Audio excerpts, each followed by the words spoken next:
Right next to them, of course, is the canal. And that actually is going to be used this weekend for an Ironman Distance Triathlon. This is insane, the gentleman you're about to meet right now. This is James Lawrence. I actually call him insane. I think I met you. I said, hi, nice to meet you. I think you're insane.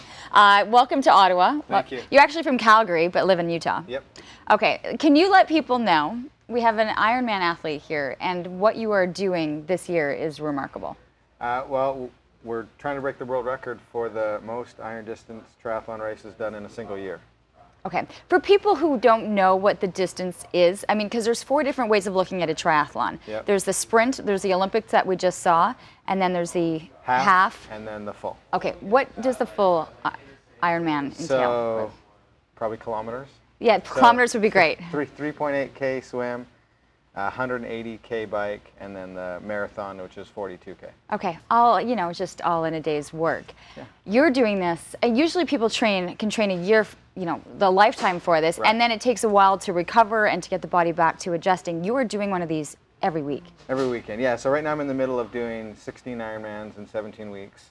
I'll break the world record this weekend here in Ottawa. Yay! Yay! And it'll be my 21st Iron Distance this year, and we're going to do 31, hopefully. So you've planned this out now. You look at this gentleman and go, wow, he's got a lot of time. He must not have a lot of responsibilities. You have 5 kids in the mix of all of this. Yeah, when I tell someone I'm doing this, they're like, oh, you must be rich and single. And no, I have 5 kids and I'm very broke. That's what happens with athletes like this. And there is a charitable component to what you're doing. I mean, there's a reason why you're out and you're putting, you know, I don't want to say everything else on hold, but that you're doing this over the course of the year. No, absolutely. It's a family project, and what we do is we work with a charity, a nonprofit, and it's called In Our Own Quiet Way. And we go into Africa and we build dams. And they use that water for irrigation, and they want to become self-sufficient. And so it's a great way for us to go into an area, do something for them, leave, and let them live. And how are you doing this then? By raising money? Is it just building awareness? Is it people following your journey as you're trying to break this world, you know, the Guinness record? Yeah, by doing this, we're obviously getting a lot of good media attention. You have to do something crazy enough to get that type of attention. And so I thought, what better way than to do one of the biggest world records out there? And yeah, so we go out there and just raise awareness, and you can go to the website and donate right on there. We just really appreciate the help. Absolutely, and I think people listen to your story. For a lot of the athletes that know what this is like to put their bodies through this and their mind, how are you able to put yourself into that psychology week after week of just going beyond the limit?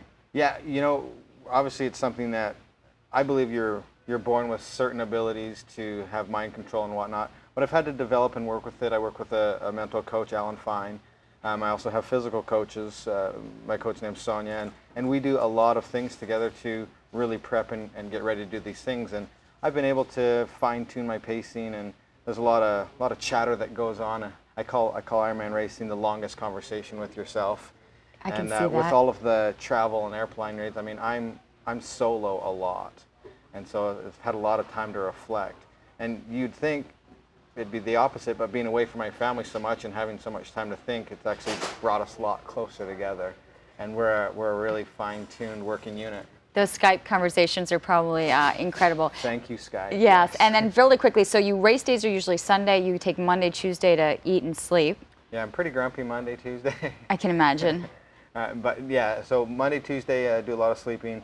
People often ask me what I do most to recover between the races. And I'll cut my grass with my, you know, out there, and I'll do maybe 1 or 2 swim sessions. But other than that, I try to sleep as much as I can, eat as much as I can. Actually, when I first started, people were like, "You're going to lose so much weight, you're going to wither away." I think I've gotten fatter, so.